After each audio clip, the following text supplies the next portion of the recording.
Você consegue ver os sinais de Deus indicando para você qual o caminho, qual a estrada, qual a verdade? Queridos irmãos e irmãs, presentes aqui no nosso santuário, você que nos acompanha de casa e você que vai ouvir esta pregação, veja que nós estamos em uma playlist nova, Estudos Bíblicos do Ano Litúrgico C. Esta é a primeira pregação de todo um ano de estudo que nós teremos. Finalizamos o domingo passado com a festa de Cristo Rei, o Ano Litúrgico B, onde estudamos o Evangelho de São Marcos. Estamos começando hoje o Ano Litúrgico C, que é o Evangelho de Lucas. Aqui no nosso santuário, nós temos há anos esse costume de deslocarmos a pregação da missa para o final, para que nós tenhamos um tempo um pouco maior à palavra de Deus. Precisamos dedicar tempo para estudarmos e entendermos esta palavra. Estamos, meus irmãos, como certamente todos o sabem, começando o tempo do Advento.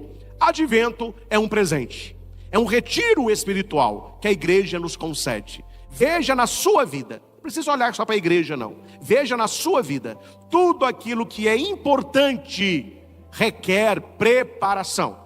Tudo aquilo que é feito de qualquer jeito, começa de qualquer jeito, termina de qualquer jeito. Veja alguém que está sonhando em passar numa faculdade de medicina, arquitetura ou qualquer outra. Se essa pessoa vai para fazer a prova lá de cara limpa. Não, a pessoa tem um grande período de estudo, até o próprio Enem. Então, quando nós queremos vencer na vida, nós temos que preparar. Tem que ter preparação. Eu conheço casais que vão se casar este ano que vem, 2025, no final do ano, já estão se preparando. Já fecharam o buffet, já olharam flores, já marcaram a data da igreja, para não fazer nada na última hora. Então aquilo que é importante para nós requer preparação. Você que tem um problema de saúde e que vai ser operado, quem é que chega no médico, o médico fala, olha, já pode deitar aí que nós vamos te operar agora. Não, não é assim que funciona, a não ser que seja uma cirurgia de urgência, mas na maioria dos casos, você tem inúmeros exames para preparar, exames pré-operatórios, quase que o pessoal divina do avesso, faz tudo quando é exame, olha, a hora que está tudo certo está tudo preparado. Então nós vamos preparar a sala cirúrgica e a sua cirurgia tal dia, tal hora. Não coma isso, beba, é assim ou não é, gente? Por quê? Porque tudo que é importante requer preparação. A igreja, ela vai olhar para o Natal de Nosso Senhor, o mistério da encarnação, e é muito, muito importante que a igreja vai nos dizer, então não podemos celebrar de qualquer jeito. Precisamos de um tempo preparatório. Como que se chama este tempo? Advento. Vem do latim advenire. Ad é perto, venire, que vem. Advento é o tempo de preparação para aquele que vem para perto. A visita de Deus, Emanuel, Deus conosco. São 4 semanas de preparação. E é muito fácil você descobrir quando começa o advento. Você pega o dia do Natal e conta 4 domingos antes. Esse primeiro domingo é o primeiro advento. É esse que nós estamos. No ano C, este ano, é interessante as leituras, porque você não vê falando de Natal. Você não vê falando de... Não, ele fala sobre o fim dos tempos, sobre os sinais que acontecerão no mundo. É uma característica do ano C, nos mostrar que este mundo passa e que nós devemos buscar as coisas que não passam. O salmo lido na missa, o salmo 24, aqui fica a minha sugestão, será a minha, que seja também a sua, a oração para o tempo do advento. Ô padre, a igreja não tem uma oração para a gente rezar no tempo do advento? Tem, é o salmo 24, que está no folhetinho de vocês. Olha se tem salmo mais bonito neste tempo preparatório ao Natal. E aqui eu quero abrir um parêntese, gente. Por que é bom a gente se preparar bem para o Natal? Para agregar aquilo que é próprio de um Natal festivo, sem deixar de fora aquilo que é o essencial, a vinda do Senhor. Então que na sua casa tenha ceia, que na sua casa tenha um amigo oculto, que vocês se reúnam, mas que Jesus não fique de fora. Ele é a razão desta celebração. Mas não basta celebrar Jesus se nós celebramos um pouco míope, um pouco sem foco. Não estou aqui falando o nome, mas pelo amor de Deus, né, gente? Há certas coisas que se o mundo faz, é uma papagaiada, uma presepada, mas aí é eles lá. Agora, você trazer isso para dentro da igreja, aí é um pouco complicado. Nós, que somos cristãos e católicos praticantes, a nossa preparação no tempo do advento cristão, católico, litúrgico, é uma preparação para a celebração de um grande mistério. O mistério que dividiu o mundo em dois, antes dele e depois dele. É o mistério de um Deus que se faz homem na criança de Belém. Natal nunca foi comemoração de aniversário de Jesus. Todo ano eu falo a mesma coisa. E a igreja que até hoje, não sei se o padre, não sei o que passa na cabeça do colega, mas entra com bolo, acende vela, vamos cantar parabéns para Jesus, pelo amor de Deus. É por isso que o mundo está do jeito que está. As pessoas não sabem nem o que é Natal mais. Aí acho que Natal é aniversário. Aniversário comemora o céu, meu filho. Aniversário, acenda vela e sobe vela você. O Natal de nosso Senhor Jesus Cristo não é aniversário de nosso Senhor. A igreja não comemora aniversário de nosso Senhor. Ela comemora um mistério. E este mistério é anunciado por quem? Pelos anjos na noite de Natal. Eis que eu vos anuncio uma grande alegria que será para todo o povo. Na cidade de Davi nasceu-vos Cristo Salvador. Ele é o Senhor.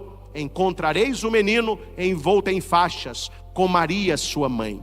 Qual é a notícia? É que nasceu um neném? A notícia não é essa. É que nasceu o Senhor, o Salvador, o Emanuel. Deus visita esta terra. Isto é Natal. É um mistério de um Deus que se faz próximo. Aí as pessoas ficam com essas perguntas que não tem sentido nenhum. Padre, mas Jesus nasceu foi dia 25 de dezembro?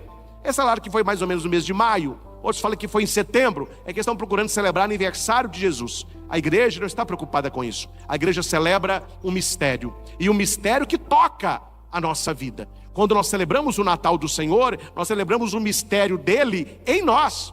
O mistério dele para nós. É por isso que neste tempo nós podemos rezar todos os dias o Salmo 24. Uma oração maravilhosa. Mostrai-me, ó Senhor, vossos caminhos, e fazei-me conhecer a vossa estrada. Vossa verdade me oriente e me conduza, porque sois o Deus da minha salvação. Pode rezar o salmo todo, mas este primeiro já está aí o pedido essencial para o tempo do advento. Mostrai-me, ó Senhor, os vossos caminhos, porque eu conheço os meus caminhos, e nem sempre são caminhos bons, e nem sempre são caminhos que terminam bem. Mostrai-me, ó Senhor, os vossos caminhos. Qual é o sofrimento hoje de vários pais e mães? Eles estão indicando o caminho certo para os filhos e os filhos não querem. Os filhos sabem. Não, mas eu sei. É você que não sabe. Vovô e a vovó não sabem. Eu sei. E aqui está o contrário. Eu não sei. Então, mostrai-me, Senhor, os vossos caminhos. Eu quero conhecer a vossa estrada. Aqui, caminho, estrada, está apontando para quem? Jesus. Jesus vai dizer: eu sou o caminho, a verdade e a vida. Aquele que caminha nele encontrará a verdade que é ele. E aquele que viver esta verdade terá vida, e vida eterna. Eu não vou aqui dizer o nome, porque é desnecessário, mas não sei se vocês viram uma artista global, quer dizer, conhecida, bem conhecida, gravando um vídeo. Eu não sei o que aconteceu com ela, envolvendo lá a festa de Nossa Senhora de Nazaré. Não sei o que aconteceu, mas ela vai justificar que as pessoas fizeram um protesto, mas que Nossa Senhora parou na frente da casa dela, essa coisa toda. Só que no final do vídeo que está o problema do vídeo. Estou falando o que eles fizeram com ela ou o que não fizeram, não sei.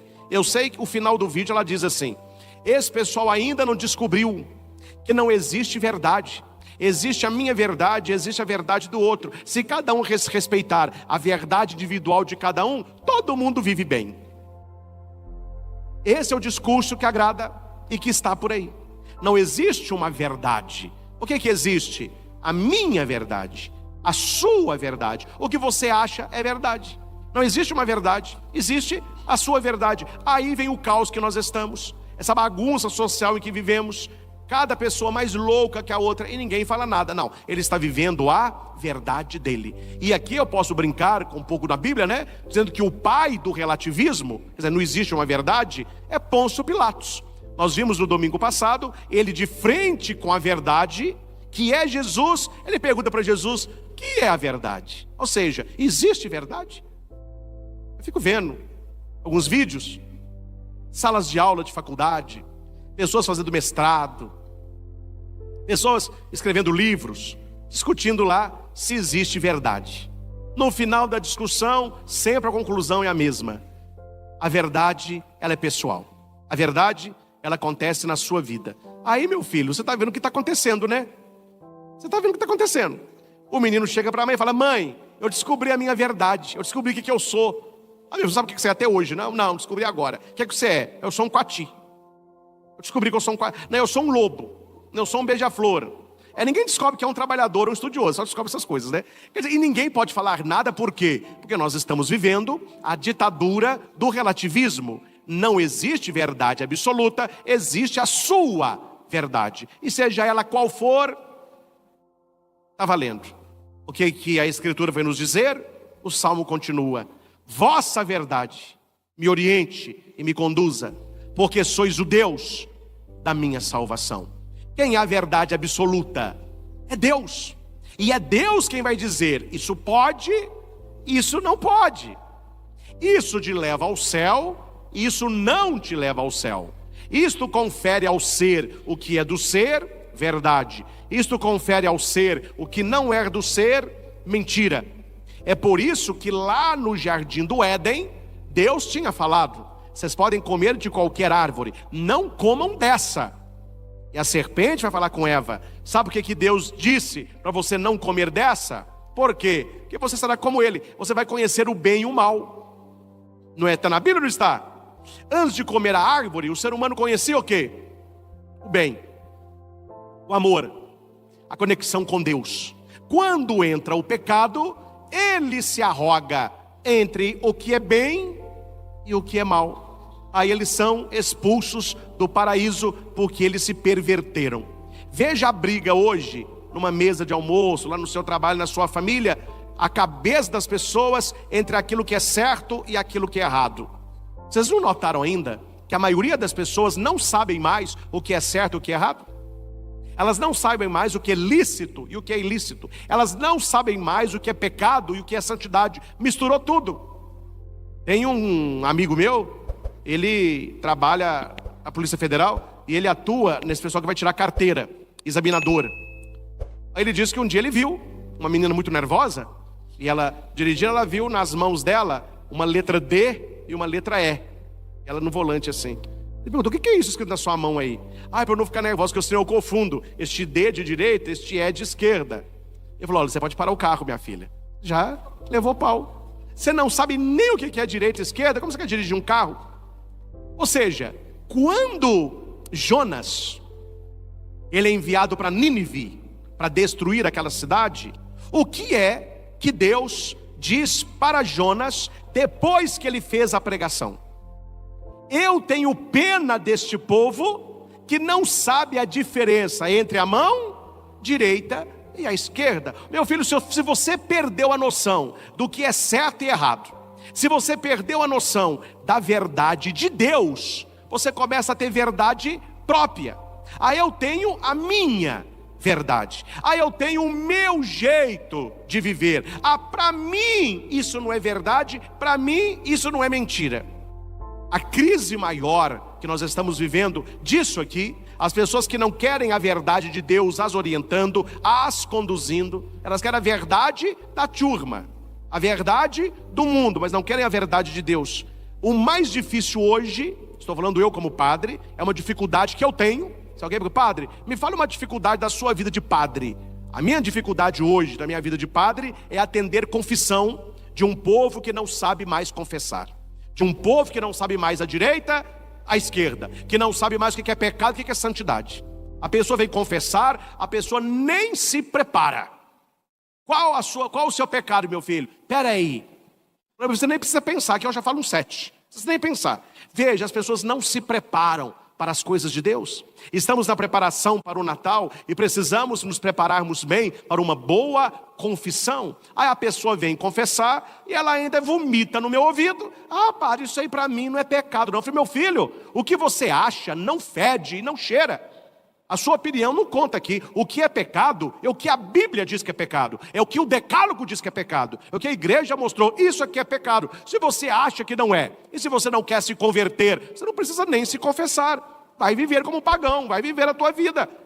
Está assim na cabeça de muita gente. Eu assustei há um tempo atrás, não estou aqui dizendo nomes, mas uma pessoa que se confessou para se casar. Quantos anos de casado? 14. Aí pediu uma confissão.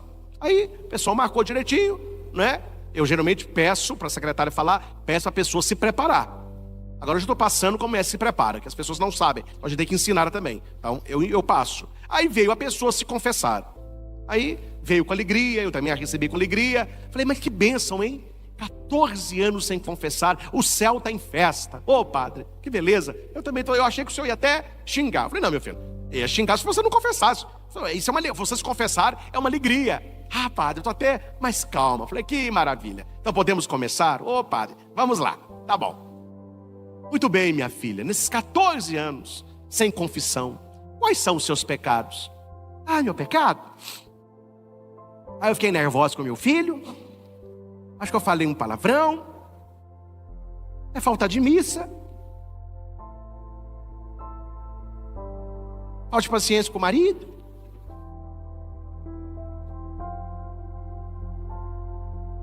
Pronto. É minha filha. Eu só não vou te colocar no andor e fazer uma procissão com você agora, porque só tinha um para carregar andor, tem que ter 4. Você é uma santa viva. 14 anos sem confessar, você cometeu 4 pecados só? Eu já ouvi os santos falando que a pessoa mais santa, ela peca 7 vezes por dia, você pecou 4 vezes em 14 anos. Eu nunca vi uma pessoa com uma vida com tanta virtude como a sua. O senhor jura, padre? Eu falei, não. E ela ainda achou que eu estava elogiando. O senhor jura? Eu falei, não. Eu estou vendo uma coisa aqui, minha filha. Você não se preparou. Você não sabe se confessar direito. Mas eu vou te ensinar. Você quer? Claro que eu quero. Então se confessa assim, assim, assim e assim. Ah, aprendeu? Aprendi. Aqui essa folha é um exame de consciência profundo.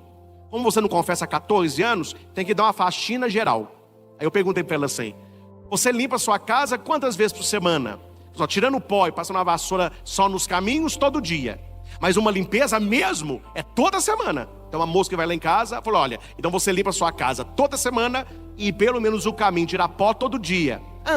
Então imagine comigo a sua casa 14 anos sem limpar. Misericórdia! Falei, seu coração está assim. 14 anos que não limpa. Aí ela, entendeu, gente? Aí a ficha caiu. Meu Deus, padre. Falei, pois é. Imagina a sua casa 14 anos sem limpar. Então não é uma poeirinha não, minha filha. O negócio é sujeira grossa. Mas eu não estou aqui para te condenar, estou aqui para te perdoar. Mas você tem que saber o que tem que ser limpo, né? Então dá aqui a folha. Não, padre, é muita coisa. Falou, ó, então para te ajudar, não é bom fazer isso em toda a confissão. É bom você trazer na cabeça. Mas como tem 14 anos de pecado acumulado, você pode trazer a folha e você vai marcando um X naquilo que você vê que é pecado. Então tá bom. Aí passou 15 dias, ela voltou. Você aí, minha filha? Não, padre, acabou a tinta da caneta. Eu falei, agora você se preparou. Padre, eu não sabia que muita coisa que era pecado, não. Eu falei, tá vendo? Aí, meu filho, eu vou te contar, ó. Tirei o chapéu para ela. Mas fez uma confissão daquela que limpou o coração. Ela falou, padre, o senhor tirou 500 quilos das minhas costas. Eu estou saindo mais feliz. Eu estou saindo leve. Falei, são os efeitos de uma boa confissão. E sabe o que você confessou bem e que você recebeu o perdão de tudo isso? Porque você se preparou. Se não se prepara, não faz nada direito. Aí nós vemos pessoas procurando a confissão. Aí fala do marido, fala do filho, fala do pet. Não confessa nada. Então veja, meus irmãos, a verdade de Deus, que quer nos orientar, que quer nos conduzir, que quer nos salvar, por muitos não é aceita mais. E muitos vão dizer, mas eu tenho que confessar para quê? Eu não tenho pecado. Eu não tenho pecado. Há outros que são mais atrevidos, né? Mas quem falou que padre perdoa alguma coisa? Eu falo com Deus. Meu Deus, errei, perdoei, tá valendo. Se as pessoas vão vendo um catolicismo chamado hoje, é um fenômeno.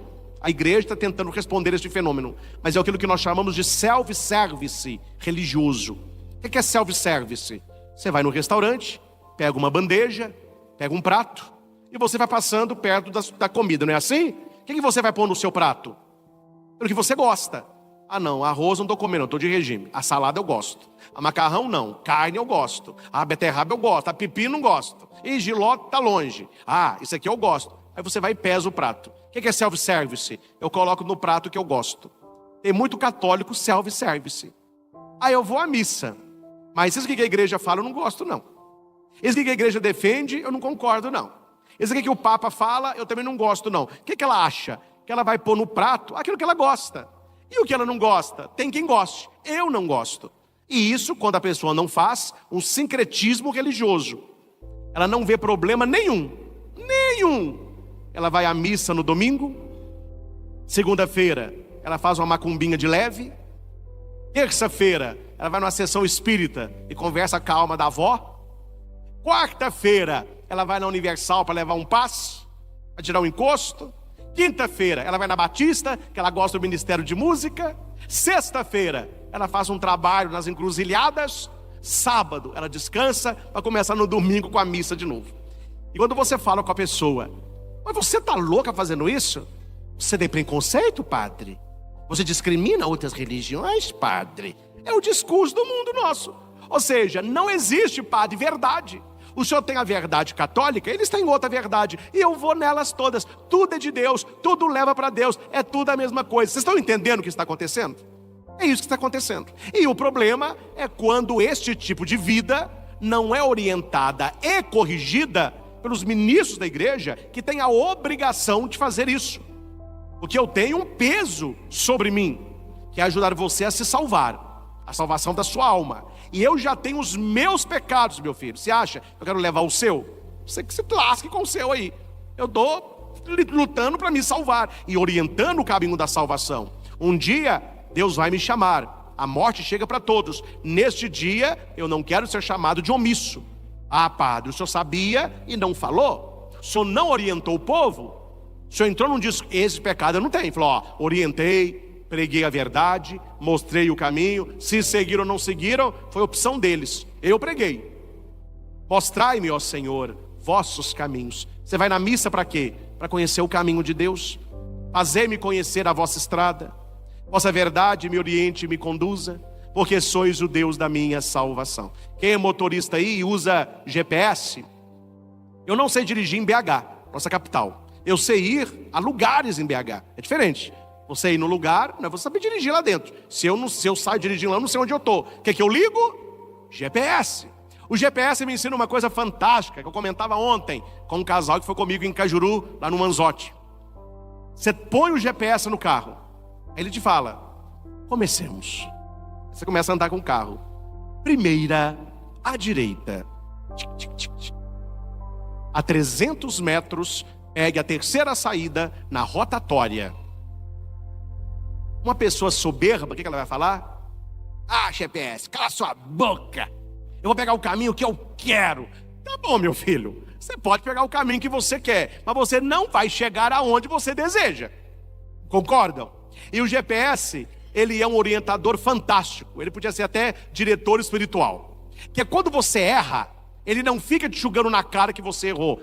Vire a primeira à direita, a pessoa passa reto. Seu burro, eu falei à direita. Por que você não virou, seu burro? Agora você errou o caminho, você se lascou. Fui, e o GPS desliga. Não é assim que ele fala. Olha que ele está te falando, primeira direita, a 100 metros, à direita, você passa reto. Aí faz um barulhinho assim. E ele fala uma frase que me agrada. Recalculando rota. É só você esperar. Ele vai falar, segunda à esquerda. O que o GPS me ensina, gente? Quando você erra, haverá possibilidade de corrigir o erro. Porque você consegue pegar a estrada de novo. O problema é quando você vai errando. O GPS está falando, e você nunca pega a estrada que ele está falando. Chega numa hora que você não sabe nem aonde você está. Assim é o tempo do advento. Você errou, então vamos recalcular a rota. Vamos pegar o caminho que o Senhor quer nos mostrar, a estrada que o Senhor quer nos apontar. Se o GPS, ele aponta caminhos na terra, o nosso Deus quer nos apontar caminhos para o céu. Aí eu não pergunto só para o GPS, eu pergunto para Deus na oração: meu Deus, mostrai-me os vossos caminhos e fazei-me conhecer a vossa estrada. O evangelho que nós ouvimos é do capítulo 21 de Lucas e fala sobre linguagem apocalíptica. O que é isso? Finais dos tempos. Mas aqui tem uma palavrinha mágica e que nós precisamos estar atentos a elas. Está no primeiro versículo. Naquele tempo Jesus disse a seus discípulos: haverá sinais. Completem. Haverá sinais. Pode ser melhor. Haverá sinais. Aqui Jesus diz, no sol, na lua, nas estrelas. Ele vai dizer uma série de sinais. Mas hoje na nossa vida, você consegue ver os sinais de Deus indicando para você qual o caminho, qual a estrada, qual a verdade? Nós teremos no tempo de Natal uma festa que eu gosto muito, chamada Epifania. Vem de Epifanos, manifestação. O que é a Epifania? É a visita dos 3 reis magos. Esses 3 reis, eles viram um sinal. Qual que era o sinal? Que apontava para onde? Belém. Qual que é o sinal hoje na sua vida que aponta para Deus? Nós estamos conseguindo ver os sinais. Que é interessante, né? Nós temos a síndrome do traído. Já ouviu falar? Síndrome do traído? Ninguém nunca ouviu falar, não? O que é síndrome do traído? Todo mundo sabe que ele estava sendo traído. Quem é o único que não sabe? Ele. Aí no final, mas vocês sabiam? Todo mundo, meu filho estava na cara, estava namorando uma piriguete. Todo mundo comenta isso. Você não sabia porque você não quer ver. Os sinais são dados, mas quem não reza, não vê. Quem não adora, não vê. Quem não conhece a palavra, não vê. É a mesma coisa, eu não falo, não sei se alguém fala, escreve japonês. É a mesma coisa de pegar você, levar você para o Japão, colocar você numa rua, aquelas letras que nós não é do nosso, não é, a gente não você está assim, ó, você não sabe nada. E aonde você quer ir, está do outro lado da rua na sua frente, e uma placa grande, mas você não sabe ler, né? Tem gente que não sabe ler os sinais de Deus, não conhece essa palavra aqui, ó. Aí Deus vai dando os sinais e você não vê. Tinha uma estrada indo para Goiânia e com a chuva o asfalto caiu. Então tinha que passar para outra cidade, aumentava 1h30 a viagem. E cheia de placa: estrada desbarrancada, não prossiga, estrada fechada, bloqueio a 200 metros, etc. O cara, não, eu já passei aqui muitas vezes, eu vou passar. Chegou, tinha umas, não sei o nome, mas umas cerquinhas de madeira, amarela e preta, proibido. Falou, não, falou que a mulher, pode tirar que nós vamos passar aqui mesmo. A mulher, tira, eu já passei aqui outras vezes. Tirou, estava 120, o que aconteceu com o carro? Caiu no buraco, quase que mata ele e a mulher. Aí os policiais perguntaram, mas você não viu os sinais não? Está cheio de placa ali atrás. E a mulher ferida, viu, ele viu, mas ele é pirracento. Pirracento. Deu no que deu, né? Como eles falam hoje na internet. É um amostradinho, né? Um amostradinho, terminou aonde terminou. Meus irmãos, entendo que a palavra de Deus está falando para você. É interesse seu, não é interesse meu, não. Eu quero ver os sinais de Deus na minha vida. Eu quero construir uma casa neste lugar. Eu quero trabalhar nessa empresa. Quero namorar com aquela mulher. Eu quero comprar aquele carro. Se você reza, Deus vai dar sinais. Se é sim, se é não, e se é espere. Mas como ninguém quer saber de sinais de Deus, eu quero, eu faço, eu vou. Vai amostradinho, né? Você vai ver no final o que vai dar. Jesus está falando, haverá sinais. E aquele que reza, ele consegue interpretar não apenas os sinais do sol e da lua, mas os sinais da própria vida. As famílias hoje estão sendo destruídas por quê? Porque ninguém vê sinal de nada. O seu filho era de um jeito, ele está do outro. Seu filho está saindo com gente estranha. Ele chegava cedo em casa, só chega de madrugada. Só está trancado no quarto. Você não sabe o que está no celular. Internet comendo madrugada toda.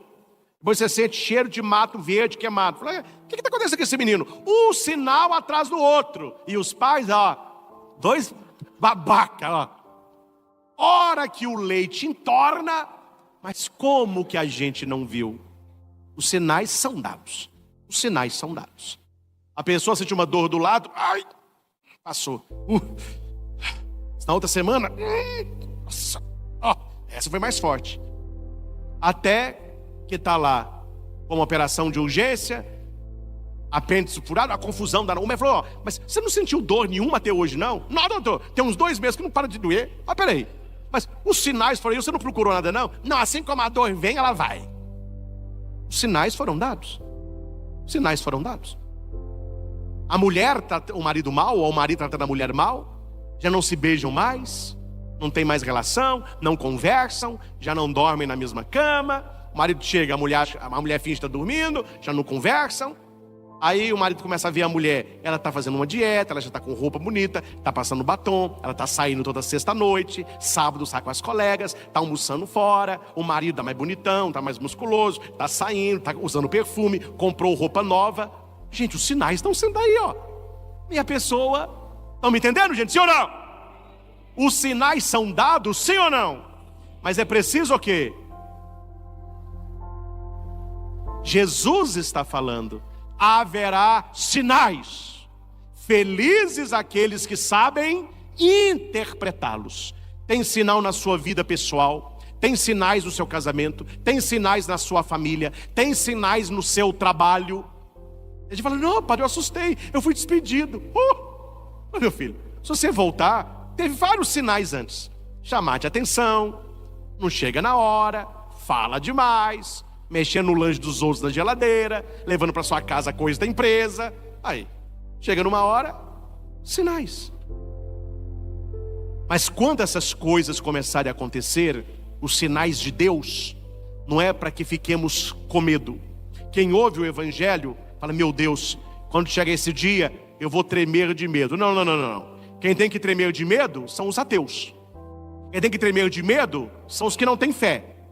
Quem tem que tremer de medo são aqueles que perseguiram o nosso Senhor e a sua igreja. Esses vão tremer de medo. Aqueles que têm fé, a hora que o Senhor estiver voltando em glória, se alegrarão, glorificarão o nome de Deus. Eu vi uma figura na internet, devia ter salvo, não salvei, mas é linda. Nem sei se é uma figura católica, mas é muito bonita. Jesus voltando, o mundo acabando, aquele auê pegando fogo, e no alto do monte, várias pessoas assim, Estes somos nós, né, meus irmãos? Para nós, será um dia de libertação. A palavra diz, quando essas coisas começarem a acontecer, levantai a cabeça, porque a vossa libertação está próxima. E último ponto da pregação de hoje. Cuidado com aquilo que te torna insensível. Tem coisa pior que você se relacionar com alguém insensível? O que é uma pessoa insensível? Tanto fez como tanto faz, sente mais nada. E aqui diz que 3 situações nos tornam insensíveis. Jesus quem está dizendo: tomai cuidado para que os vossos corações não fiquem insensíveis. Eu estou no versículo 34 do capítulo 21 de Lucas. Como que o meu coração fica insensível? Primeiro, pela gula. Tem gente que come para viver, tem gente que vive para comer. E o problema não é só a gula, o comer. Não tem a ver com tanto que eu como. É porque, segundo o estudo da virtude, alguém que tem o pecado da gula, que é exagero, ele tem outros pecados escondidos atrás da gula. Por isso que a pessoa é gulosa. Se o problema fosse, meu filho, só comer, uma boa dieta resolvia. Não é aqui. A pessoa que tem gula, geralmente, ela está fugindo de algo. Ela tem o pecado da preguiça, o pecado do exagero. Então a gula, ela vai escondendo várias coisas. E segundo o que Jesus disse, o pior da gula, ela torna o seu coração insensível. Segundo, que acompanha a gula, a embriaguez, que é uma falta de equilíbrio, que é um vício. E segundo São Tomás de Aquino, é a porta do desequilíbrio. Você quer ver uma pessoa desequilibrada? Veja a pessoa que bebe. Ela não tem equilíbrio. Eu não estou falando do beber social. Tem gente que bebe social. Uma taça de vinho, um copo de uma batida, 2, 3 cervejinhas. Tem gente, você conhece, meu filho, não pode começar, que a pessoa não sabe parar. E você quer ver uma pessoa desequilibrada? Estou falando porque a palavra diz. Brigue com Jesus. Uma pessoa que você diz para ela assim: vai ter festa, oba, mas não tem bebida, então eu vou fazer o que lá? E o pessoal acha normal. Ah, mas todo mundo fala isso. Faz o que todo mundo faz. Veja, não é uma pessoa que tem alegria, contentamento. Ela não está indo para conviver, ela não está indo para festejar a vida. Não. Se não tiver álcool, não tem festa para mim. Uma festa sem álcool, o que eu vou fazer lá? Então veja, uma pessoa desequilibrada. E Jesus fala pior: a pessoa se tornou insensível. Eu tenho um caso perto de mim, não é da minha família, mas bem perto.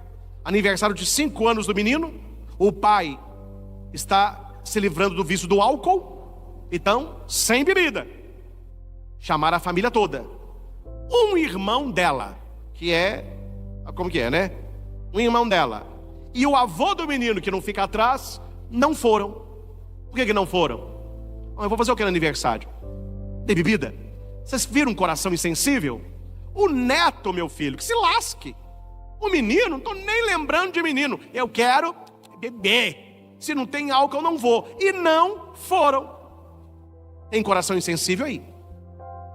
E não, eu vou pelo meu sobrinho. Eu não vou pela bebida. Eu vou festejar os 5 anos do meu primeiro neto. Não, tem bebida, eu não vou. Cuidado, viu, meus irmãos? Cuidado quando a sua família só reúne para comer e beber. Gula e embriaguez.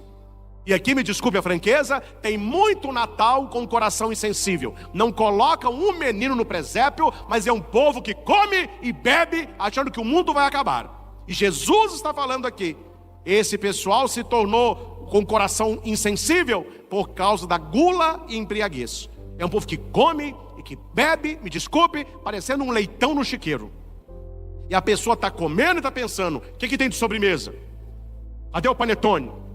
Cadê a torta da tia? Aí eu trouxe para ver. É para ver ou é para comer? Ninguém aguenta essa... E eu vou te contar outra, meu filho, que não é a sua família. Tem gente que está comendo a ceia de Natal e pensando: amanhã no almoço a gente termina. O que sobra hoje, a gente rapa amanhã. Não tem problema. Você comer. Né? O que Jesus está falando aqui? O exagero, ele torna o coração do homem insensível. E o terceiro, preocupações da vida. Preocupações em ter, poder e prazer. Gente, olha para o padre aqui. Se eu estiver mentindo, você pode falar que é mentira. Eu conheço assim de gente, que vive para comer, beber, e quando ela não está comendo, e não está bebendo, e não está dormindo, esperando um infarto, a pessoa está fazendo o quê? Ela está preocupada com a vida. E na maioria das vezes, a preocupação com a vida envolve o quê? Se não está comendo, se não está bebendo, se não está dormindo, onde que cabe Jesus numa vida dessa? Onde que cabe conversão numa vida dessa?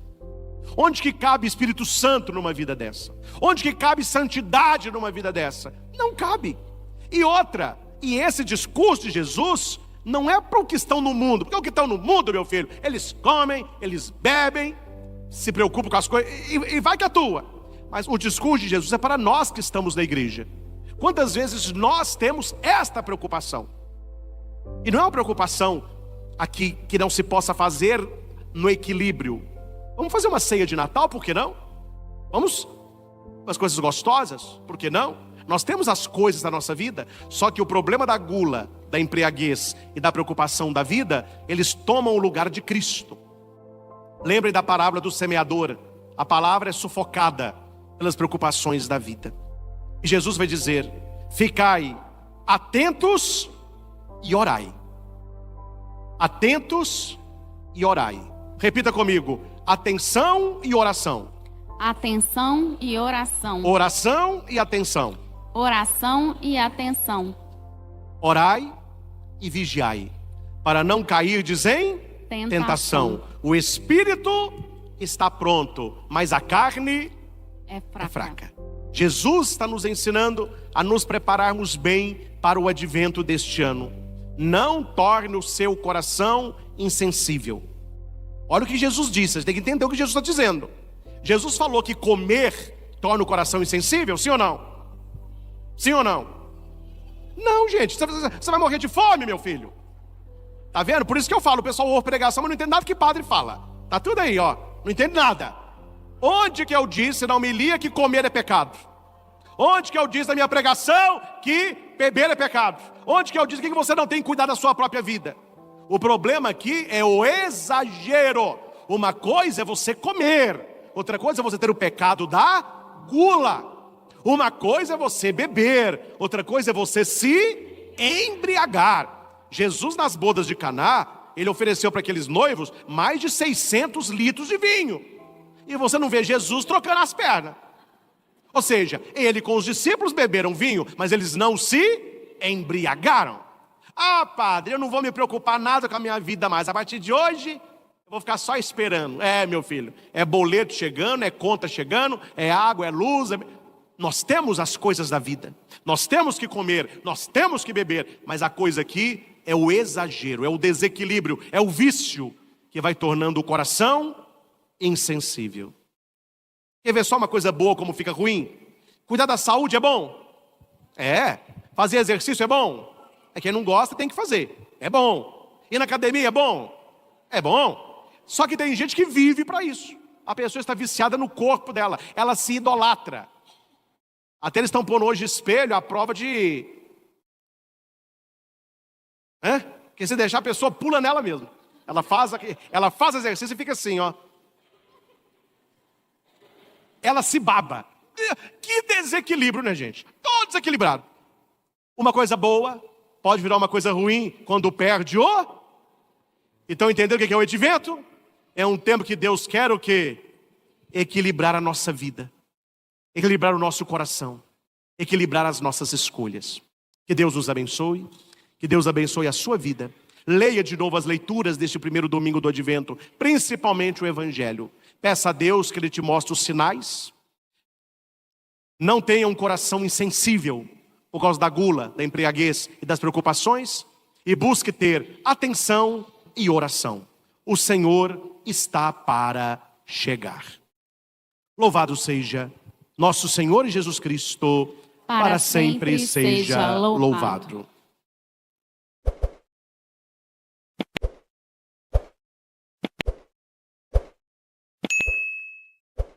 A nossa preocupação é a segunda morte, é a morte eterna. É preciso, meus irmãos, vivermos com os pés no chão, mas com os olhos na eternidade. Não esquecer que nós estamos de passagem nesta vida. E por mais que vivamos, a vida ela passa rápido. E não vale a pena perder a eternidade por alguns poucos anos de prazer. Qual é a nossa finalidade? Deus. Nós estamos caminhando para onde? Para Deus. Nós preexistimos aonde? No coração de Deus. Vivemos com Ele e estaremos com Ele. As leituras dessa Santa Missa, e quando você lê qualquer texto que fala sobre a morte ou a vida eterna, traz consigo a importância da fé. A fé em Jesus Cristo, crer em Jesus Cristo, professá-lo, testemunhá-lo, é a garantia da nossa vida eterna, que é oferta, mas que é também conquista. É oferta porque é dom. O Senhor morreu para que tivéssemos vida, e uma vida imortal, uma vida eterna. Mas esta vida, ela tem que ser aceita, ela tem que ser introjetada, enxertada no nosso coração. A única certeza que nós temos é que um dia nós morreremos. Para não morrer, nós não poderíamos ter nascido. Uma vez que nascemos, a nossa caminhada é rumo à morte. Mas é aquilo que vai dizer São João Maria Vianney: a nossa preocupação não é a primeira morte, porque esta ninguém escapa mesmo. A nossa preocupação é a segunda morte, é a morte eterna. É preciso, meus irmãos, vivermos com os pés no chão, mas com os olhos na eternidade. Não esquecer que nós estamos de passagem nesta vida, e por mais que vivamos, a vida ela passa rápido, e não vale a pena perder a eternidade por alguns poucos anos de prazer. Se nós pensássemos na nossa vida e colocássemos 100 anos, que a maioria de nós não vai chegar lá, mas vamos colocar que o ser humano vive 100 anos. 100 anos é praticamente nada perante um tempo que não tem fim. E a pergunta é: quem faz isso? Santo Afonso Maria de Ligório. Imagine uma pessoa trocar uma eternidade com Deus, um para sempre com Deus, por momentos ínfimos de prazer nesta vida que também é ínfima. Uma vida, como diz a Escritura, é como uma erva: de manhã ela é verde, à tarde verdejante, depois ela murcha e morre e seca. Lembra-te que tu és pó e ao pó haverás de voltar, porque somos matéria. A matéria voltará de onde veio, mas o espírito voltará de onde veio. É interessante quando você estuda o texto da criação do homem, claro, é um texto teológico, você vê ali Deus moldando o homem. A criação toda, ela é realizada pela palavra. A criação do homem, Deus vai moldá-lo com as suas mãos. E quais são as duas mãos de Deus? Quem responde é Raniero Cantalamessa, que é cardeal hoje, né? Ele vai dizer que é Jesus Cristo e o Espírito Santo. O Verbo encarnado e o Espírito de Deus são as duas mãos que Deus ele vai formando e criando o ser humano. E como que a Bíblia vai nos passar isso? Primeiro, Deus ele faz o homem do barro, barro que é matéria, barro que é terra, barro que é pó. Então é a junção de duas coisas, uma coisa seca, outra coisa molhada. Barro é uma terra molhada. Aqui já se vê as duas mãos trabalhando, como se uma mão trouxesse a terra, a outra mão trouxesse a água. Tanto é que o Espírito Santo é chamado de água viva, e Jesus Cristo, na sua encarnação, ele veio para esta terra. Só que quando o homem ele é formado, ele é um boneco, ele não tem vida. E a Bíblia diz que Deus soprou nas suas narinas. Deus colocou o que estava dentro dele para dentro do homem, é o Espírito, é o Ruá. Por isso o sopro.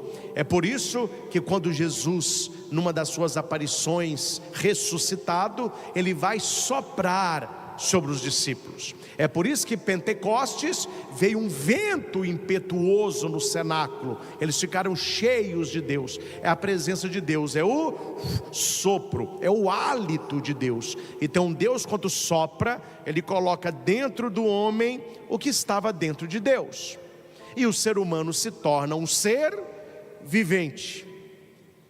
Quando o ser humano morre, aqui tem essas duas realidades: o barro, que é a matéria, e o espírito que foi soprado por Deus. O que é matéria voltará à matéria, o que é de Deus voltará a Deus. É por isso que a nossa alma, que o nosso espírito, ele é imortal. O corpo, ele é mortal. Então, quando nós vamos vivendo, quanto mais a gente vive, menos energia a gente tem. Veja uma criança de 6, 7, 8 anos. Ele acorda correndo, ele come correndo, ele corre a tarde toda e não se cansa. Não se cansa, é uma energia você vai chegando ali na idade adulta, 20, 30 anos, né? O auge, aí você trabalha e vamos, gente, vai chegando 40, 50, já demora mais a recuperar a energia. Vai chegando 60, você sente um pouco, 70, 80, 90, a idade ela vai pesando, porque a matéria se desgasta. A matéria se desgasta, e o ser humano pôs na cabeça que ele pode retardar isso. Não, eu vou fazer N coisas para que a minha matéria não se desgaste. Não há o que fazer. Não há o que fazer. Você pode mudar a aparência, mas você não mudará a essência. Você pode esticar o que você quiser, você pode parecer mais jovem. Não, você parece que não tem 60, você parece que tem 50. A pessoa fica toda, né? O pessoal gosta, né? Nossa, mas quantos anos você tem? 80, que isso?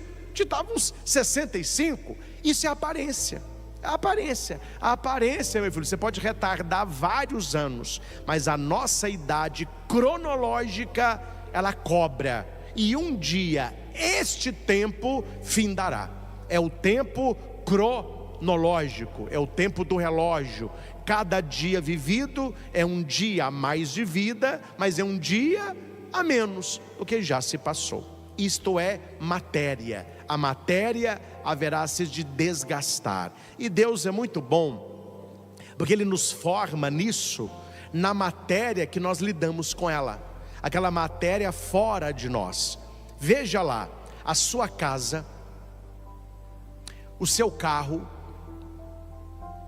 o seu celular, os alimentos que nós compramos, a sua fruteira lá na sua casa.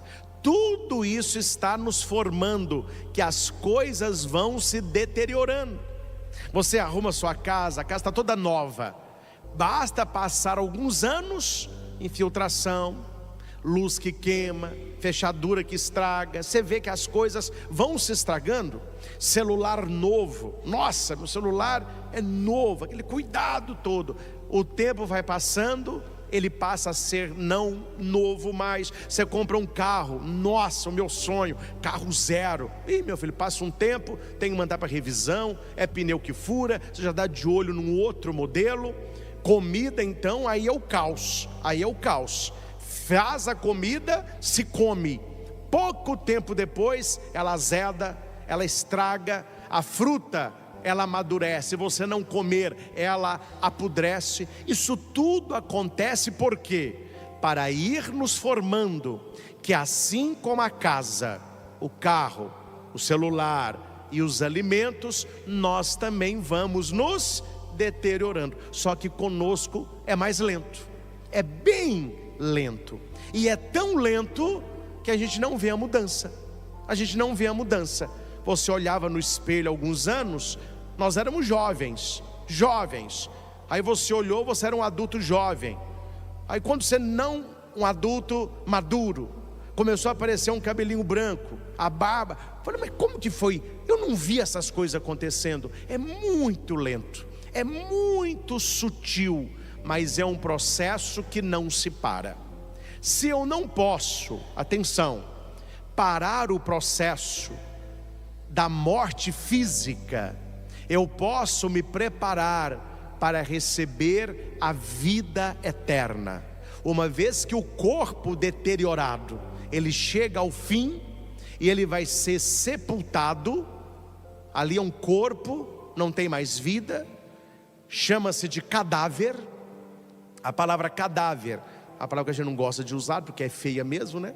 Mas cadáver, não sei se vocês sabem, significa carne dada aos vermes. Aí carne ficou o cá, dada, o dá, e vermes o ver, cadáver. O que é um cadáver? É uma carne dada aos vermes. Ali, meu filho, é para sepultar, ali é lixo, não tem nada ali. Só que a pergunta é, tá bom, vindo pó, a pessoa morre, ela voltará ao pó. E o sopro de Deus? E o Espírito de Deus? Aí que vem a beleza da nossa fé cristã. Porque o Espírito de Deus, ele não é sepultado. O Espírito da pessoa não está naquela tumba, porque ali está um cadáver, ali está um corpo porque a pessoa, ela não morre com o corpo. E isso nos consola. Quando nós fomos sepultar os nossos entes queridos, a gente não chora porque a pessoa morreu. A gente chora porque nós não teremos a convivência com ela mais. O nosso choro não é da morte, o nosso choro é da saudade. Porque eu amo tanto esta pessoa que eu queria ela mais comigo, para a gente conviver, para a gente passear, para a gente abraçar, para a gente conversar. Esta pessoa, ela é tirada do nosso convívio. Esta é a dor, e esta dor é lícita. Por que é lícita? Porque Jesus também chorou.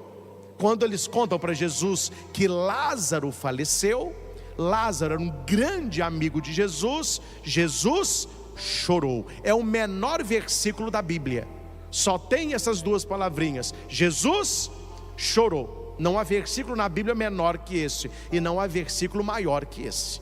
Jesus que sabe que ressuscitaria Lázaro, mas ele chora. Por que Jesus chora? Ele chora o nosso choro, o choro de perder as pessoas que amamos, o choro de não conviver mais com as pessoas que estavam na nossa vida anos e anos. E como é difícil você voltar a uma vida sem aquela pessoa. É o que nós chamamos de luto.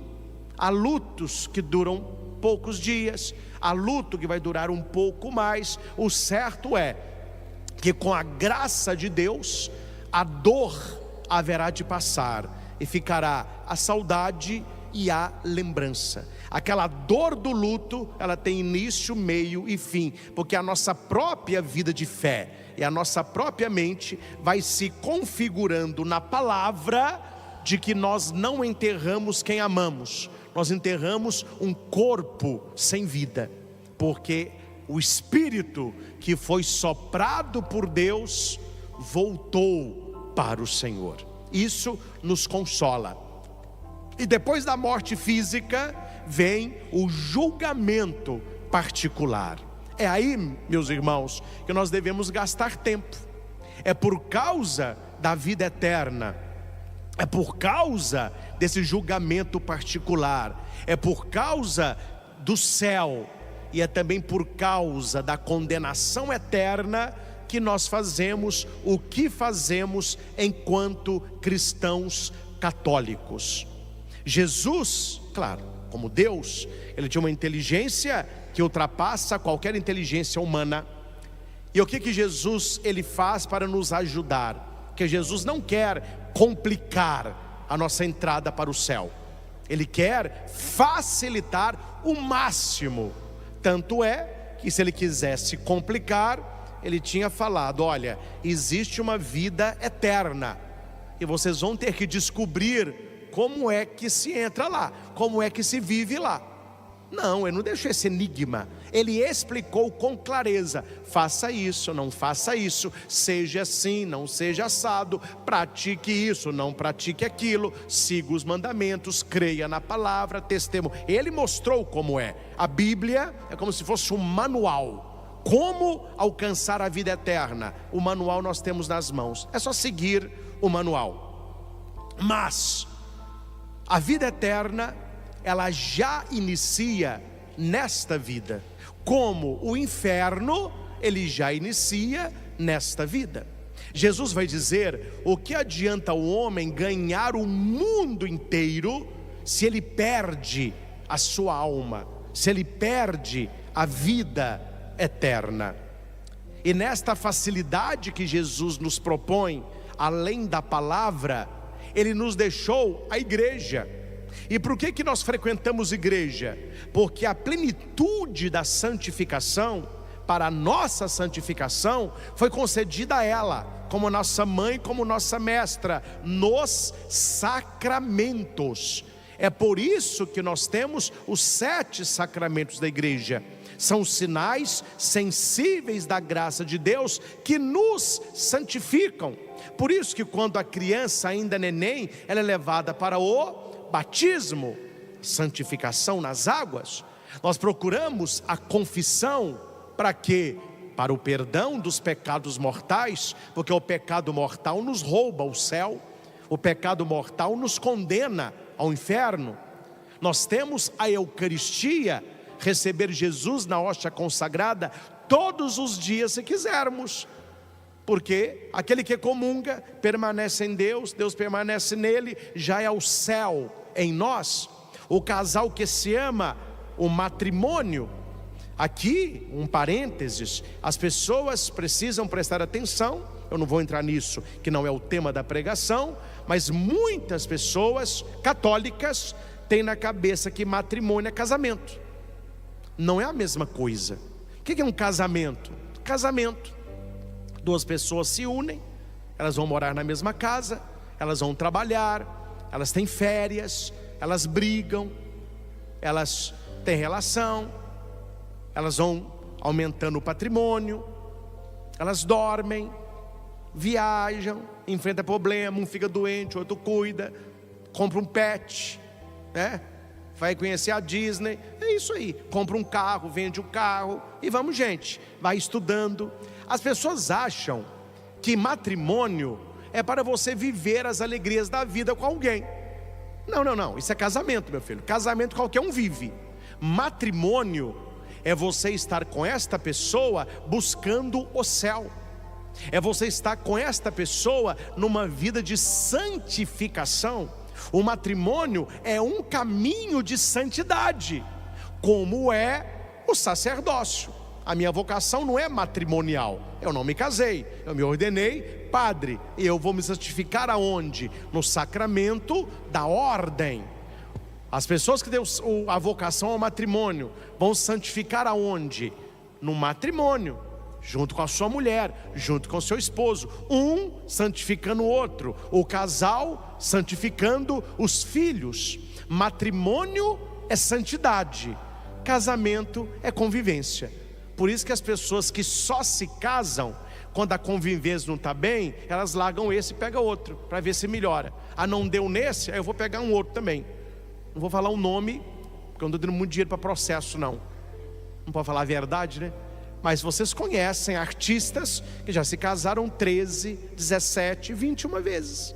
Porque na cabecinha oca deles, morar com alguém, aquele é casamento. Então, vamos viver a vida a dois. Ah, não está dando? Então, é por isso que Jesus disse, isso é casamento, isso aí é um mundo. Para o matrimônio é diferente. O que Deus uniu, que o homem não separe, porque você vai se santificar neste matrimônio. Então, o matrimônio é caminho para o céu. É caminho para o céu. Nós temos o sacramento da unção dos enfermos. A pessoa doente, que sempre foi de Deus, ela vai receber a unção. E a unção traz duas coisas. Ela traz conforto para uma morte mais santa, ou ela traz conforto para aquele tempo de recuperação da saúde. Eu digo muito para as pessoas que pedem a unção dos enfermos. Ninguém fica igual depois de uma unção. Ou a pessoa descansa, ou a pessoa melhora. E aqui para nós, a unção não é para quem está moribundo no hospital. Sempre que você necessitar de uma bênção, de um sacramento para a sua saúde, você pode solicitar o padre a unção dos enfermos. Padre, eu tenho estado muito adoentado, eu melhoro de uma doença, vem outra, eu melhoro de uma gripe, vem outra, o senhor me concede a unção? A pessoa vai receber a unção. Padre, eu vou fazer uma viagem, é uma viagem um pouco perigosa, vou cruzar o Atlântico, não vai acontecer nada, mas vai que o senhor me concede a unção? Concede. A pessoa vai fazer uma cirurgia, ela pode pedir a unção, porque a unção é um caminho de santificação. Para o doente, a unção perdoa os pecados. Alguém que está inconsciente, alguém que não consegue falar, alguém que está muito mal, nós damos a unção. Para nós que queremos a unção, mas demos a saúde física, qual é o ideal?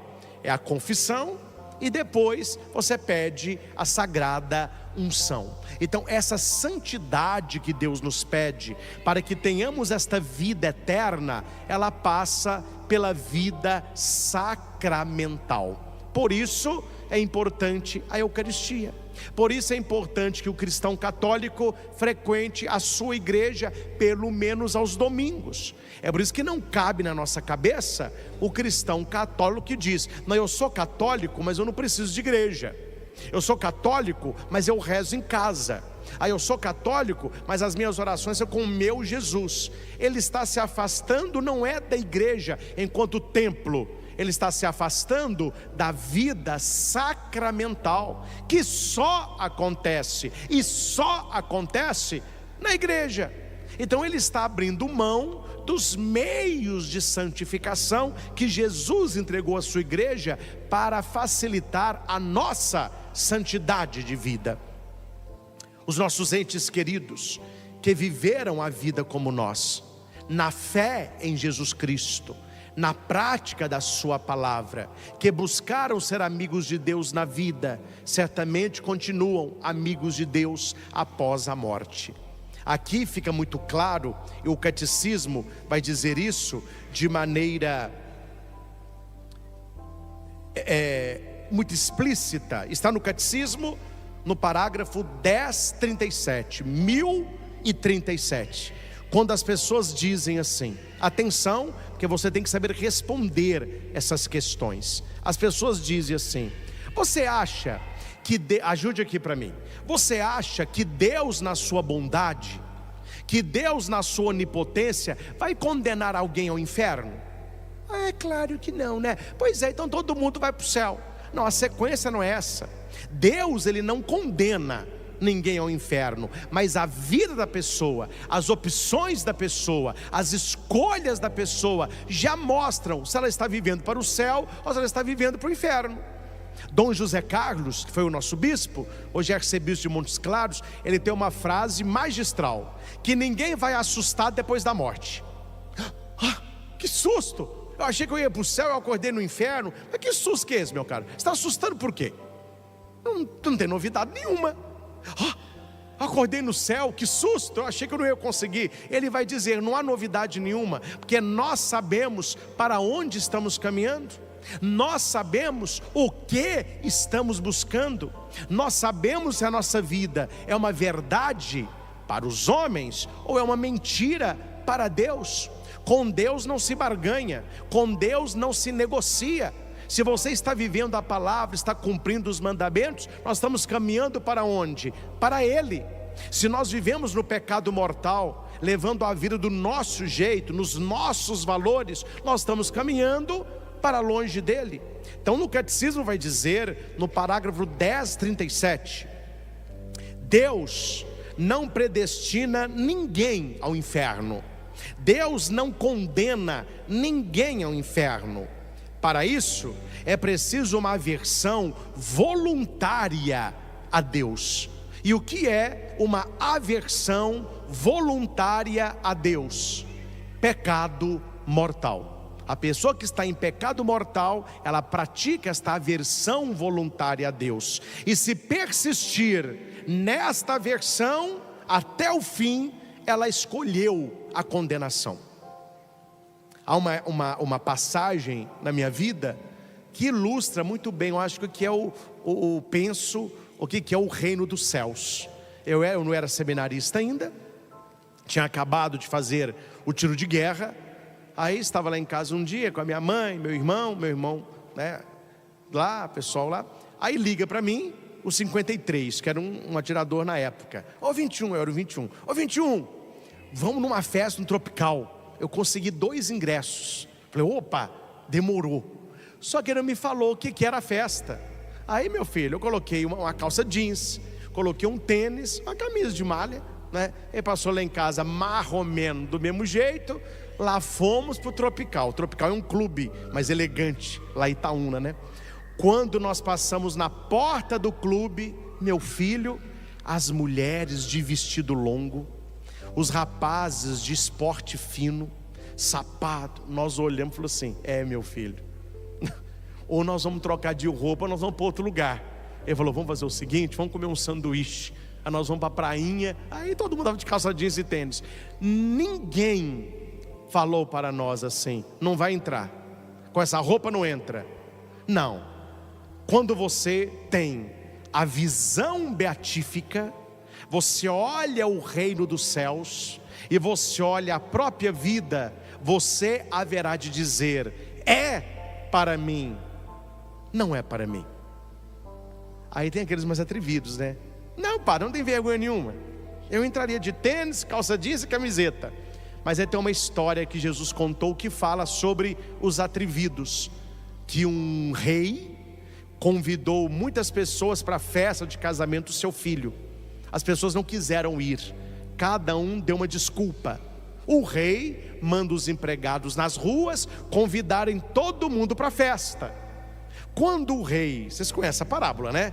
Quando o rei entra na sala, está alguém sem a roupa de festa. Aí o rei pergunta: como que você entrou aqui sem a roupa de festa? A pessoa não respondeu nada. O que o rei diz? Amarre os pés e as mãos dessa pessoa e jogue lá fora. Jogue-o na jena, onde haverá o ranger dos dentes. Ou seja, qual que é esta roupa? É a nossa alma, é o nosso espírito, que tem que ser limpo. E mesmo que a pessoa insista em estar no lugar que não a cabe, seu lugar não é aqui. Então aqui nós precisamos entender, meus irmãos, que nós temos, atenção, numa palavra que as pessoas não gostam muito hoje, mas vou dizê-la: nós temos responsabilidade na nossa salvação ou na nossa condenação. Nós vivemos uma época que as pessoas estão irresponsáveis, não é só nas coisas da terra, elas estão irresponsáveis nas coisas do céu. Elas vivem uma vida de qualquer jeito, e quando se fala de céu, inferno e purgatório, elas vão julgar isto no colo de quem? De Deus. Não, mas Deus não vai me condenar. Deus é misericórdia, Deus é bonzinho, Deus é da turma dos ursinhos carinhosos. Por quê? Porque a pessoa não quer assumir a responsabilidade pela salvação ou pela condenação dela.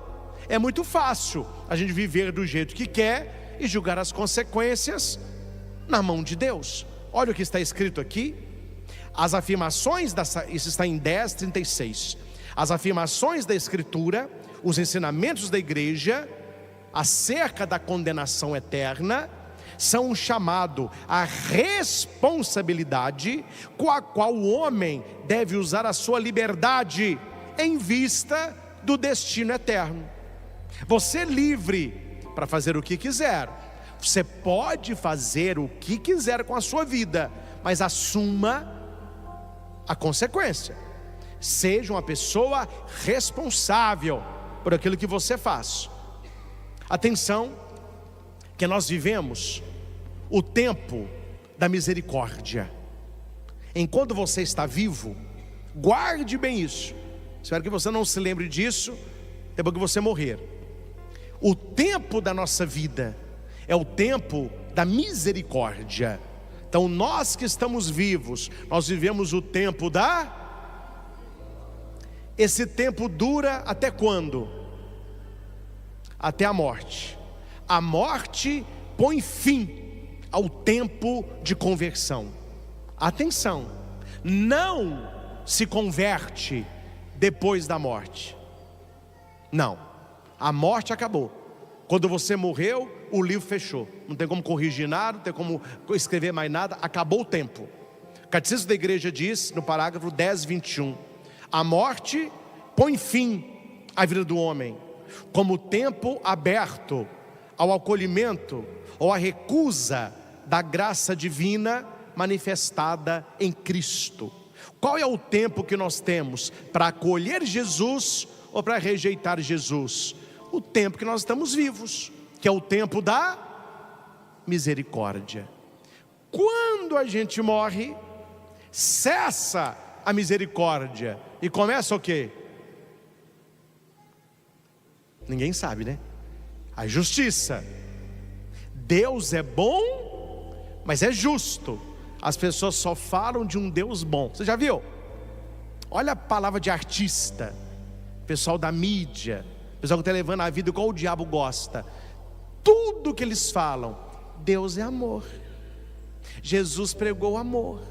O que vale é o amor, o que vale é ser feliz. É que eles estão com a visão apenas da misericórdia, só que eles esquecem que Deus, Ele é bom e justo, que quando terminar a nossa vida, não haverá mais misericórdia, aí haverá a justiça.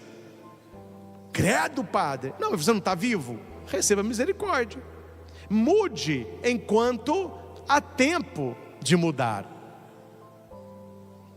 Uma vez lá em Cajuru, eu estava indo para uma comunidade rural com o padre Francisco Cota. Eu era diácono na época ainda. Ele era padre, eu era diácono. E a gente indo para a comunidade rural, tinha um senhorzinho na beira da estrada pedindo carona. Aí ele olhou, viu que era um senhor assim, ele, né, roupa mais rural. Aí nós paramos. Aí ele falou: eu estou indo para tal comunidade. Acho que é Jacuba que ele estava indo. Eu estou indo para tal comunidade. Aí o padre falando assim: não, pode entrar, nós vamos passar na porta da comunidade. E no caminho, ele viu que o padre Francisco estava de clergyman. Eu não estava de clergyman no dia. Aí ele falou para ele assim: você é padre? Ele falou: eu sou o padre Francisco, padre Chiquinho, eu sou o padre aqui da região. Aí ele falou assim: nós temos a mesma missão de pregar a palavra. Aí nós vimos que ele era protestante, era evangélico, né? Não sei se era pastor, mas muito, muito simpático. Aí falou que não era católico, etc, etc. Meu filho, hora que o padre Francisco tinha o pé meio quente, sabe? Ele tinha um Fuscão, 2 carburador verde oliva. Nossa senhora, onde aquele Fuscão passava, a poeira subia. Padre Francisco foi fazer uma curva mais fechada, tinha um galo atravessando a rua. E o padre Francisco é da zona rural, então ele gosta de criação. Para não matar o galo, ele deu uma guinada no volante. O Fusca deu uma balançada. Eu segurei, o padre Francisco, epa! O cara, nossa senhora! Eu não falei nada. Meus irmãos, na hora do aperto, entendeu? Nossa senhora! Quase que eu respondi: rogai por nós. Gente, a nossa morte, se desse espaço para este tipo de acontecimento, era muito fácil. Nós viveríamos uma vida qualquer, pecaríamos à vontade, viveríamos para saciar os prazeres da vida. Depois da morte, que você visse a avó pela Greta, nossa senhora, não, eu me convido. Aí é esperteza, né? Aí é esperteza. Numa confissão, um jovem me disse: padre, eu tenho um plano, eu vou viver os prazeres da vida, e no fim da minha vida, eu confesso, me converto, aí eu vou ter o céu. Eu falei: seu plano é genial, mas ele tem uma falha. Qual é a falha? Qual é o seu último dia de vida? Então o seu plano é falho, porque você está achando que você vai morrer aos 90, mas eu não garanto que você vai dormir essa noite. Credo. Eu falei: não, é uma possibilidade, e eu acho que é 99,9%, e esse 0,01 vai que. Então a preparação, meus irmãos, ela é diária. Quando nós falamos dos finados, nós estamos rezando por aqueles que foram, mas a reflexão deve ser por nós que aqui estamos. Eu não sou muito para pregar para defunto não, sabe? Quando eu vou em velório, eles me até convidam muito para as exéquias. Sempre que eu leio o evangelho, eu começo a minha homilia assim. Quem já foi alguma exéquia eu fiz, vocês vão lembrar. Toda homilia eu começo assim: meus irmãos e irmãs, quero abraçar, na esperança da ressurreição, os familiares deste nosso amigo, amiga falecido. Porém, quero lhes dizer que para ele eu não tenho palavra alguma, porque ele não me escuta mais. Quem está falando com ele agora é o Senhor da vida. A palavra para ele é Jesus que está dando. A minha fala é para nós que estamos vivos, para que nos preparemos para o nosso dia. Aí eu faço a pregação, porque para a pessoa falecida, o tempo que ela tinha acabou ali. A gente está ali para consolar a família. Se conhece o falecido, é momento, claro, de exaltar as qualidades dele, mas eles têm que conhecer o falecido, né? Eu aprendi isso no seminário. Quando você vai em velório que você não conheça, não elogia não. Faça a pregação, porque tem uma historinha cômica mas é triste, porque chamaram um padre lá no interior de Minas para um velório, e o padre não conhecia o defunto, mas o padre tinha uma oratória muito boa, ele falava muito bem. Aí o pessoal gostava dele nos velórios, né? Chama o padre Antônio, padre Doninho, fazer o velório.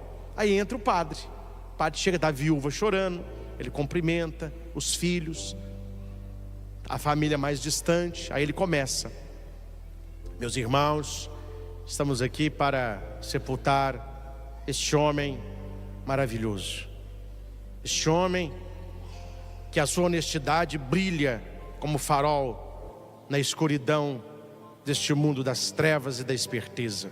Um marido que se dedicou à sua esposa, um homem que viveu para a santidade do lar. Aí a mulher falou com o menino: ô menino, olha, esse é seu pai mesmo, tô achando que é outro defunto, eu tô achando que o padre errou o velório. Ou seja, não combinou, né? Não eram as virtudes da pessoa. Mas aqui, meus irmãos, vale lembrar disto aqui: o que vale no dia da nossa morte é como a gente viveu. Qual que é o dia mais importante da vida de alguém? É o dia da morte. Claro, tem o dia do nascimento, tem o aniversário, tem os diplomas, as viagens, sonhos, mas o dia mais importante da nossa vida é a nossa morte. Por quê, padre? Porque este dia que nós vamos ver onde nós passaremos a eternidade. Não há dia mais importante do que esse, que é o chamado segundo nascimento. Primeiro nascimento, a gente nasceu do útero da mamãe.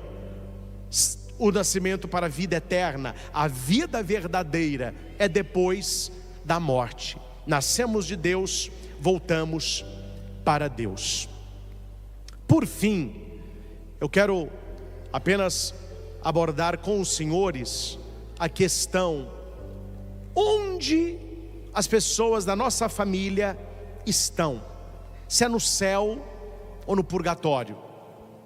Carlo Acutis, santo Carlo Acutis, ele dizia para a família dele: eu vivo do jeito que eu vivo, porque eu não quero passar no purgatório, não. Ele santificou a família dele inteira, porque ele falava noio madio, quer dizer, ele queria que fosse sempre Deus e nunca ele. Então ele vivia uma vida de santidade desde pequenininho, que ele não queria passar no purgatório. Nós devemos buscar o céu e devemos, como Carlo, não querer passar no purgatório. Mas a verdade é que a maioria de nós haveremos de passar no purgatório, para dar pelo menos uma chamuscada ali, né? Para tirar as penas temporais, algum pecadinho, etc. Mas a nossa meta não é o purgatório. Quem busca o purgatório é medíocre. Quem está buscando o inferno é louco. Quem busca o céu é santo. Então o que nós devemos fazer na nossa vida? Eu não quero passar no purgatório, eu quero é o céu. Outra coisa é se você vai ou não conseguir. Isso é outra história. A história é: eu quero. Se eu vou conseguir é outra coisa. Vamos aqui, só para ficar muito claro.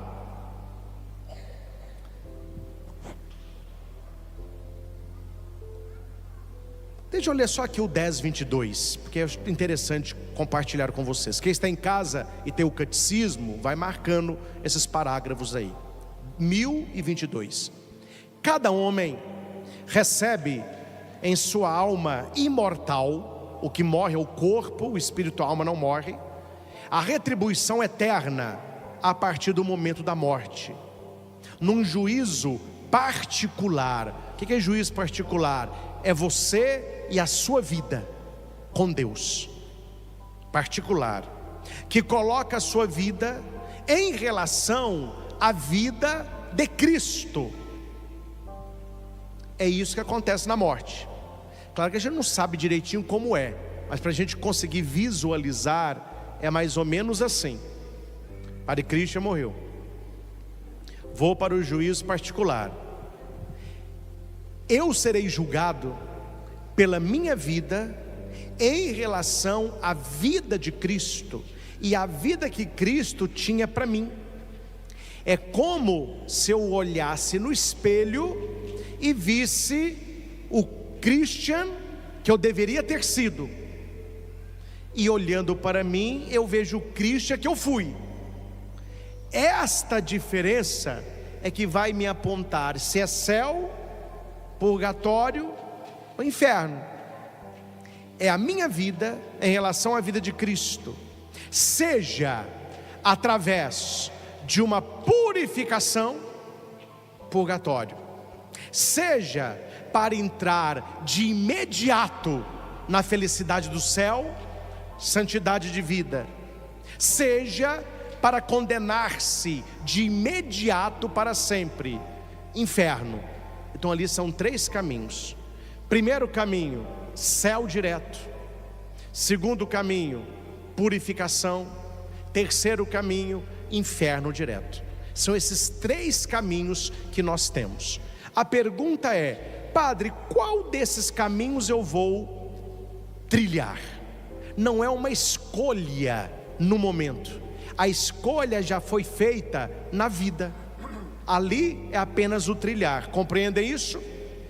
Cuidado com pessoas que pregam e ensinam o erro, porque há muitas pessoas vivendo de qualquer jeito, porque na cabeça delas elas podem escolher o caminho depois da morte. Não, o caminho ele é escolhido em vida.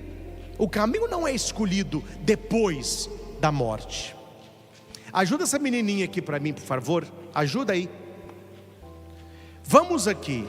O caminho do céu.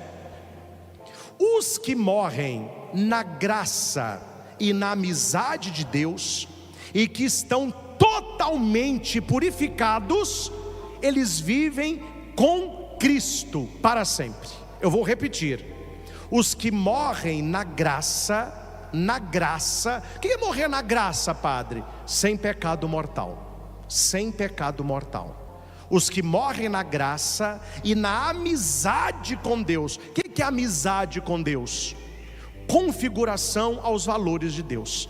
O amigo, ele parece com amigo, a gente tem que se parecer com Deus. Amizade e graça, e que estão totalmente puros. Por isso que eu falo que a maioria de nós devem passar no purgatório, porque morrer totalmente puro é uma luta ferrenha contra o pecado. Estes vivem com Deus, céu direto, é o que nós estamos querendo, né? Segundo, e o purgatório? Os que morrem na graça e na amizade com Deus. É igual ao céu. O céu morre na graça e na amizade com Deus. O purgatório morre na graça e na amizade com Deus. O céu, totalmente purificados. O purgatório, não estão completamente purificados. Embora já tenham a garantia da salvação eterna, passam após a sua morte por uma purificação, a fim de obterem a santidade necessária para entrarem na alegria do céu. As igrejas protestantes vão pedir para o católico mostrar na Bíblia onde está a palavra purgatório. A palavra não está, está a realidade de purgar. Nós ouvimos na leitura, na primeira leitura da missa, se você quiser levar o folhetinho, grife na sua Bíblia lá a primeira leitura, fala sobre um tempo de provação, de purificação, para ter uma alegria eterna. O conceito de purificação é interesse nosso. Eu não fico falando muito as coisas, que hoje não pode falar nada, porque o pessoal é muito dodói. Mas tirar o purgatório é um tiro no pé, meu filho. Ah, padre, eu não acredito em purgatório. Então você está mais para descer do que para subir. Porque quem é que me garante que esse pessoal todo que bate peito, igreja, sendo católico ou evangélico, está morrendo totalmente purificado? É muita soberba, é muita soberba. Tanto é que nós temos missa de sétimo dia, nós rezamos pelo Papa falecido, bispo falecido, padre falecido, porque você morrer totalmente purificado, cuidado com isso. Ainda bem que Deus oferece a sua misericórdia para aqueles que estão na graça, na amizade, mas não totalmente. Já tem a salvação, mas tem que estar uma purificada. É nosso interesse crer nisso. Ah não, padre, eu não acredito. Então, meu filho, você dá mais para ser condenado do que para ser salvo. A coisa é muito clara. A não ser que a pessoa se ache, né? Porque tem gente que se acha, né? Tem gente que se acha, até no mundo espiritual. Eu lembro-me, quando eu era ainda aluno do estadual, estava fazendo o meu, na época falava científico, era 3 anos. Eu era acólito na Matriz de Santana. Tinha uma mulher, não vou falar nem nome nem nada, mas uma mulher que num curso da paróquia de Santana disse isso aqui. Olha o que ela disse: que ela conseguiu chegar a um estágio de santidade, que se São Gabriel viesse hoje, naquela época, ele teria que escolher entre Maria e ela. Quer dizer, não tem um parafuso solto, tem uns 4, 5 bambos, né? Mas o que ela tinha?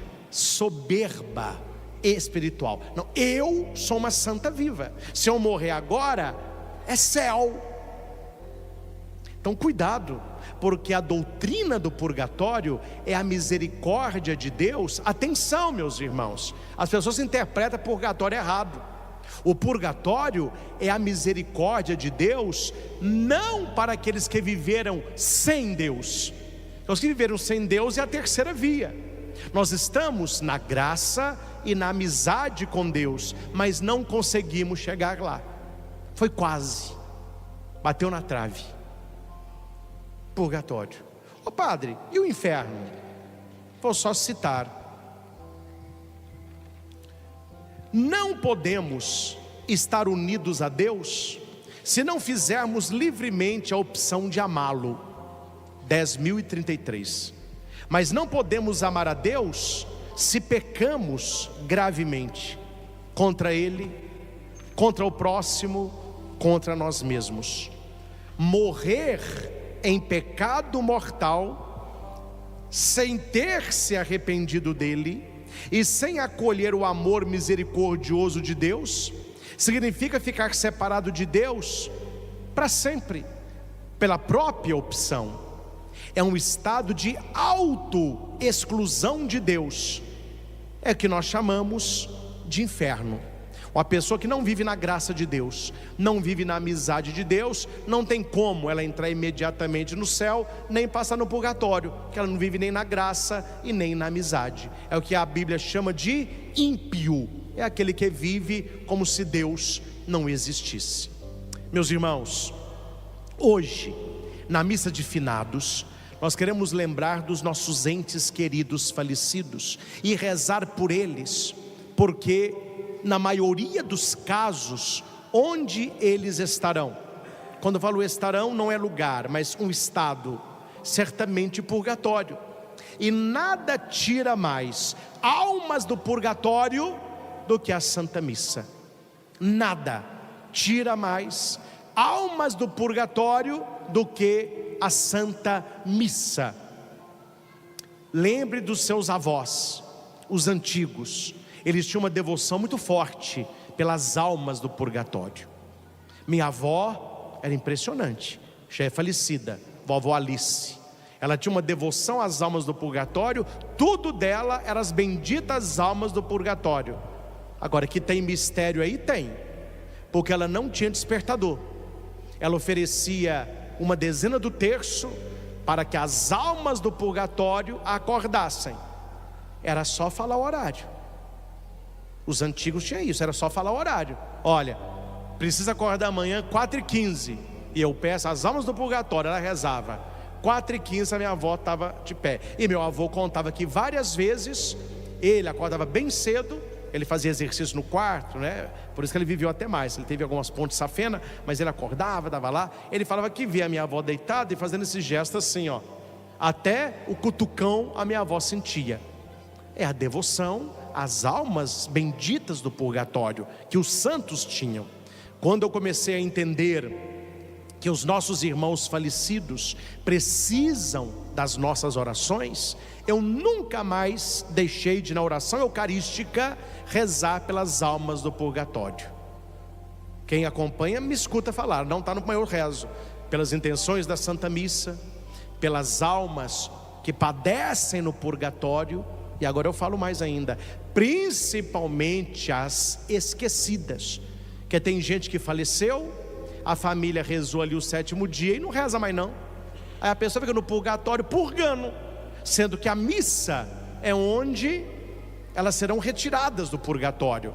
Então precisamos rezar pelos nossos entes queridos falecidos, pelas benditas almas do purgatório. Por que benditas, padre? Porque elas são bem-aventuradas, elas vão para o céu. Elas ainda não foram, mas vão.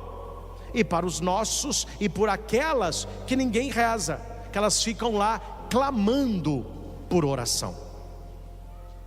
Dom José Belvino, nosso bispo falecido, né, que me ordenou padre, ele falava que tudo que ele queria, que era difícil, ele pedia as almas do purgatório. Então veja que ontem nós celebramos o quê? O céu.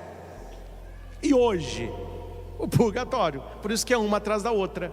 Purgatório, que é lugar da bênção, é lugar, atenção, da misericórdia, depois da justiça. Bonito isso. A vida, misericórdia. Na hora da morte, justiça. Purgatório, misericórdia.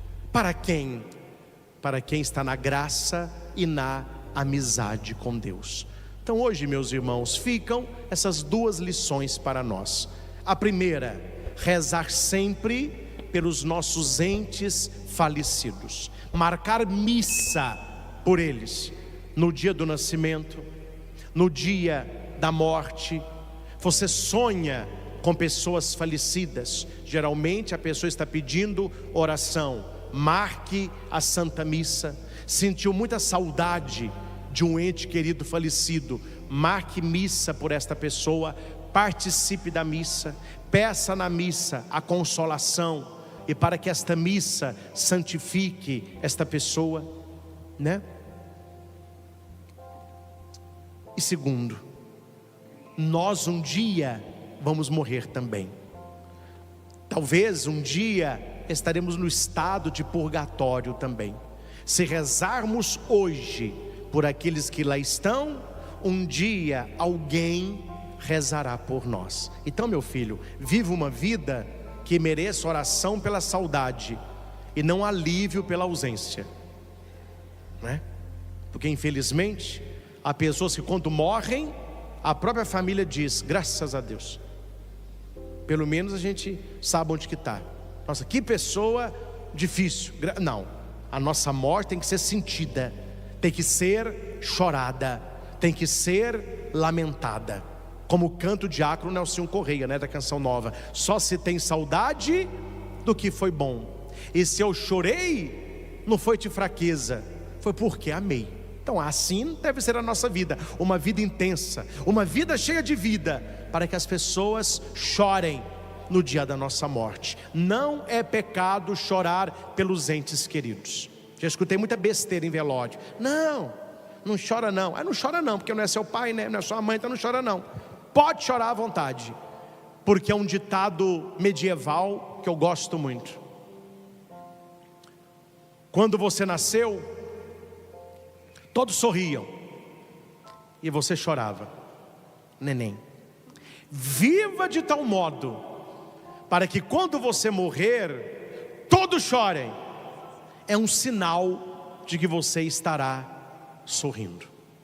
É isso que eu desejo a todos nós, a começar de mim, que tenhamos uma vida na graça e na amizade com Deus. Nós rezamos pelos nossos entes queridos que já foram, confiando que muitos já estão no céu, confiando que alguns certamente no purgatório. Por isso essa Santa Missa, e colocando também a nossa vida para esta realidade que ninguém escapa. A morte mas cedo ou mais tarde chegará. Essa não deve ser a nossa preocupação. A nossa ocupação é: qual o caminho, olhando a minha vida, que eu vou tomar após a minha morte?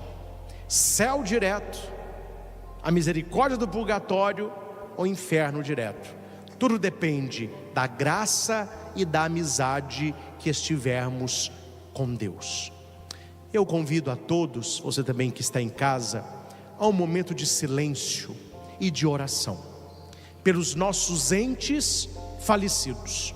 Todos nós temos pessoas que nós amamos muito e que faleceram: o vovô, a vovó, amigos, parentes, talvez filho, pai, mãe, não sei, mas todos nós temos. Mas eu convido você hoje a um passo na fé. Claro que se você lembrar dessas pessoas, a lágrima pode vir, a tristeza pode vir ao seu coração, mas eu lhes convido hoje a um passo na fé, a lembrar destas pessoas com gratidão no coração, a dizer para Deus assim: apesar da falta que eu sinto, eu quero agradecer porque eu tive a oportunidade de conviver com esta pessoa. Eu tive a oportunidade de ter esta pessoa como minha mãe, como meu pai, como meu amigo, como meu parente, como meu avô, como minha avó. Louvar a Deus pelos anos de vida que esta pessoa passou com você, as alegrias que ela trouxe, aquilo que ela te fez crescer como pessoa. E a morte só é verdade para quem não ama, porque para aquele que ama, a pessoa não morreu, ela permanece viva no coração. E não é um tchau, é um até breve. Eu gosto muito do português quando a gente fala adeus. Você não vai lá no aeroporto me dar adeus, não? Eu gosto muito do adeus no velório. O que é adeus? Não é isso aqui não, ó. Eu estou entregando a pessoa a Deus. Isto é o velório nosso, a Deus, porque um dia eu também vou estar em Deus, e nós vamos nos encontrar, onde todas as lágrimas serão enxugadas. Saibam, meus irmãos, é apenas um tempo, um dia nós vamos nos encontrar com todos aqueles que nós trazemos a saudade. A lágrima será enxugada e viveremos para sempre com nosso Senhor. Não vale a pena perder tudo isso pelas ilusões do mal nesta terra.